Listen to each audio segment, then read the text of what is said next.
In this video, I'm talking all about something which is super important when you're doing visual effects work, and that is a clean plate. What is a clean plate and why do we need it? Find out in this video.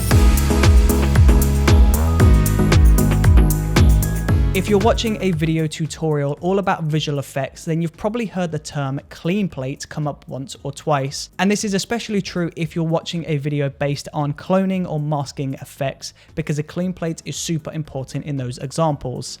But what is it? Essentially, a clean plate is exactly what it sounds like. A clean plate is a version of the frame which is clean. There's no subject in the frame. So if this video clip right here is the master clip, then the clean plate is going to be this exact frame with everything exactly where it is now, except I won't be in the frame.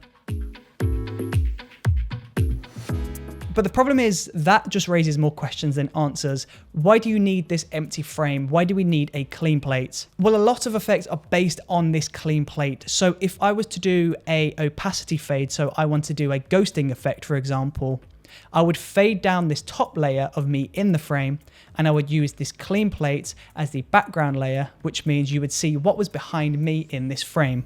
Another popular example of where a clean plate is used is during a cloning effect. So you would typically have multiple different versions of this take for different clones, and then you would have your clean plate, and the clean plate is used to mask up some of the edges.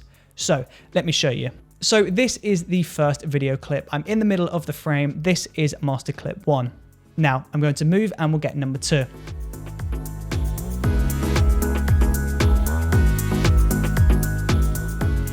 Now, when it comes to the editing of this cloning effects, I just take all 3 versions of myself in the frame.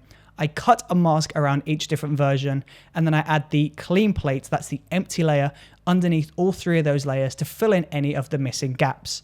A clean plate is basically the most important part of this effect, because without the clean plate, you're not going to be able to complete the effect. Now, it's really important with the clean plate that nothing changes. You're only removing the subject that the effect is going to appear on. So this means nothing can move in the background, there can't be a lighting change, nothing can change because it won't blend with the effect. So this means you wouldn't really film these effects against cars moving in the background or down the middle of a busy high street where there's people walking by, because when you do this effect, unfortunately the people or the cars in the background are going to clash with the masks of the top layers, and this is going to create a really awful effect.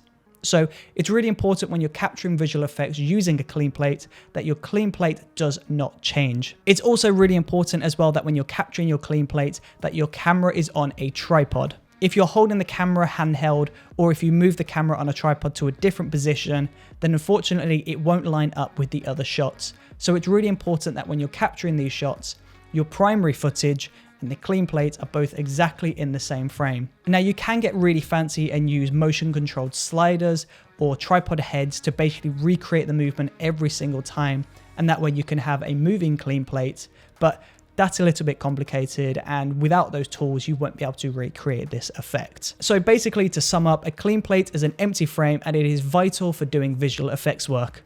And there you go. Thank you for watching this video. I really appreciate your support, and I will see you on the next video. See you there.